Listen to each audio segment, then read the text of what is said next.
When I was a kid, my parents worked pretty much all the time, so they required me to have a babysitter. And my babysitter was always the same girl. She was 16 or 17 at the time, and she was absolutely stunning. Keep in mind, I was around 8 or 9 at the time. But there's one weekend that she came over that I'll never forget. So the night started off like usual. When she got there, she cooked me some dinner. Actually, it was grilled salmon. This girl could cook.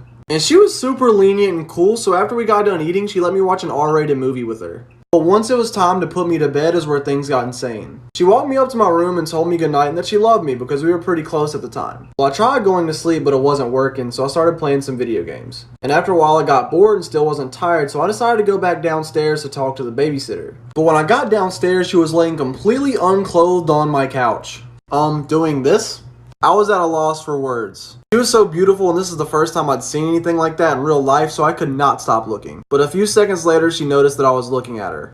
So my babysitter walked me upstairs, told me goodnight, and she loved me. And after a while of laying in bed, I could not fall asleep, so I decided to play some video games. But of course, eventually I got bored, so I walked downstairs to talk to my babysitter. But when I got to the bottom of the stairs, I noticed that she was laying on the couch completely unclothed. Doing, this. And she was so bad that I could not help but sit and watch. That was until she noticed me looking at her. She immediately jumped up and screamed and put her clothes on. And I ran back to my room because I knew I was in trouble. And a few moments later, my bedroom door burst open and she started screaming at me. And then she literally bent me over and spanked me. But after she calmed down, she told me that I could not tell my parents about this because she really didn't want to lose her job. If I didn't tell them and forgot about it, then me and her would be cool. And I really liked her, so I didn't end up telling my parents. And I'm still in contact with her today. I just, haven't cracked yet. But we'll see. Storytime of why it's never good to be in a best friend group of 3. So a little background information. I was in 4th grade and I was 9 years old, about to turn 10. Now I know you're thinking, that's really young. Well, sis, I was just smart enough to see the red flags early on, unlike half of you who probably didn't see them. Anyway, so I had 2 friends. We're going to call the one Becky and the one Mia. Now let me tell you a little bit about Becky. Becky was kind of a bitch. Now anytime that she saw Mia and I having our own conversation, she would pretty much bully us. And she would have 2 of her other friends tag along and do it also, Brooklyn and Riley. So the one day we're walking to PE and Mia and I are having a conversation. And in our gym class, you had to line up in groups of 3. So it would go Mia, Becky, and then me. Well, because I wanted to finish my conversation with Mia, I decided to sit in Becky's spot. So we're sitting down and then Becky marches over to where we're sitting and just stands there and stares at us. Then she walks away and goes and sits with her other friends. And at the end of gym class, she comes back over to us. Part 2 about why it's never good to be in a best friend group of 3. So like I said, Brittany hated it whenever Mia and I would have our own conversation. And I sat in Becky's spot in gym class, and then she got mad at us because I wanted to finish my conversation with Mia. So she goes over with her other friends that literally bully Mia and I. So at the end of gym class, she walks up to both of us with Brooklyn, and she literally is just standing there. And then Brooklyn goes, "Do you need me to do it for you?" Me and I look at each other like, what the fuck is going on? And then Brittany's like, "No, I just wanted to tell you guys that I don't want to be friends with you anymore." She was like, "You guys are just so fake. Like, you never include me in anything." Which was completely not true, but we were like, whatever. So then the next day at school, Brittany comes up to Mia and I, and she's like, "Hey guys." Like, this bitch was bipolar as fuck. And we're like, "We thought you didn't want to be friends with us anymore." And she was like, "No, I just meant I didn't want to be best friends."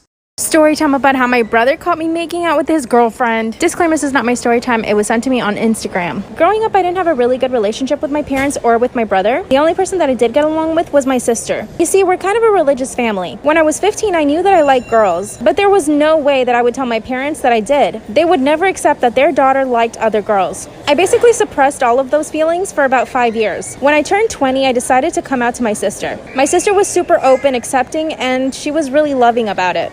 She never once made me feel bad. I asked her what she thought about me telling the rest of the family, and she said definitely not. She knew that our parents would freak. I finally got my first girlfriend a year after that. I actually met her on my 21st birthday. At this point, I still live with my parents, so I basically said that she was a best friend of mine. My parents, of course, believed me because they had no other reason not to. She would come over to my house, and we would just spend time together there. She eventually got really upset that I would never tell my parents about us, and she decided to break up with me because of it. Of course, I was brokenhearted about it, but 3 weeks later, I met my brother's brother's now girlfriend. Right off the bat, we got along really well. Like I said before, I never had a really good relationship with my brother. He suspected that I like girls, but he never came out and told me. But because of this, there was always tension between us. Also, I never understood why his girlfriend liked him because he has no personality and zero sense of humor, which is honestly why I think her and I got along so well. Anytime she came over to our house, I would just find her so funny. My brother had to go out of town for work, so she invited me to go out with her friends for lunch. Of course, I quickly accepted. I honestly didn't realize it at the time, but I was definitely developing a crush on her. She was my kind of girl. I mean, I guess my brother and I have the same type. She was funny and incredibly smart. After that lunch, she asked me if I wanted to hang out another 2 times when my brother was away. Everything was going pretty well, but after the 3rd time that we hung out, I couldn't stop thinking about her. I knew this was going to be a really big problem for me. I'm the kind of person that's always honest with people as much as I can. When my brother finally came back, she started coming over to the house more. I was both excited but worried at the same time because I knew that I had feelings for her. One day she came over, but there was nobody home. That's when I decided to be honest with her and tell her the truth. I opened up to her and told her my history and that I had a crush on her. She smiled and told me that it was okay. That's when she grabbed my hand and we started kissing. Trust me, I know that it's totally wrong because she's my brother's girlfriend, but I was falling in love with her. That's when my brother comes in and sees us making out. Part 2 is up.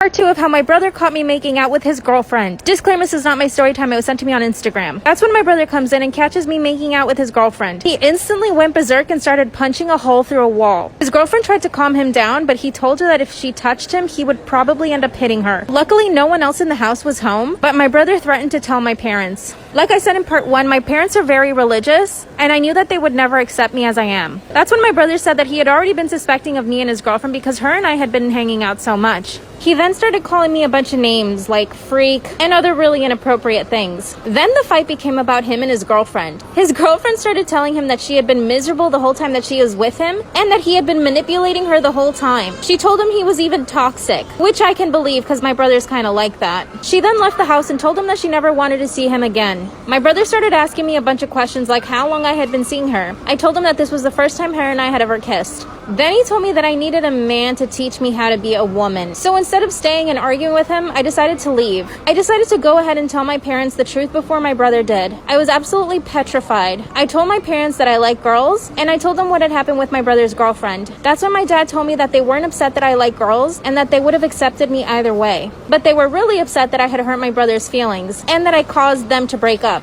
They were surprisingly okay with what I had told them. I mean, after years of being petrified of them knowing the truth, I felt so free. But I also told them that my brother had been toxic towards her and that's why she didn't want to be with him anymore. My parents actually ended up being more angry with my brother than with me. But you'll never guess, a few months later my brother told my parents that he's bi. I haven't contacted my brother's ex, but I really feel like I should. I mean, I was falling in love with her. What do you guys think I should do? P.S. My brother's much happier. Am I the asshole for kicking my wife's father out of our wedding? My wife, 26, and I, 24, got married in early July. We decided to have a small 40-people wedding where masks were required, even for vaccinated folks. It was a dry wedding because my father used to struggle with alcoholism and I didn't want to trigger an accidental relapse. This was years ago, but I just wasn't willing to risk it. Instead, we offered virgin drinks and soda. Well, my wife's father didn't like this. My father-in-law was old friends with my dad and they'd gone through addiction together. My dad had taken the steps to get clean, but my father-in-law hadn't and still struggled. He constantly begged us to have an open bar at the wedding, saying that he didn't know if he could sit through the wedding sober. We ignored his request and held firm on the dry wedding. Well, that's when things went south. The ceremony passes and the reception begins. Everything is going well until we notice that my father-in-law is acting weird. Turns out he had bought a case of beer and hid it under one of the tables before the ceremony began. He was pestering my dad to drink with him just like old times. I was furious, beyond furious. I immediately called him out for his inappropriate behavior and demanded that he left. He started screaming at me, telling me that I was a dumb B and the F slur. My father-in-law and brother-in-law left, but my mother-in-law was pissed. She acted as though I didn't understand that he was addicted. I knew that, and if he felt like he couldn't go one night without it, then he shouldn't have showed up. However, his behavior was completely unacceptable. My wife feels that I'm justified in what I did, but my in-laws won't even talk to me. So, am I the asshole?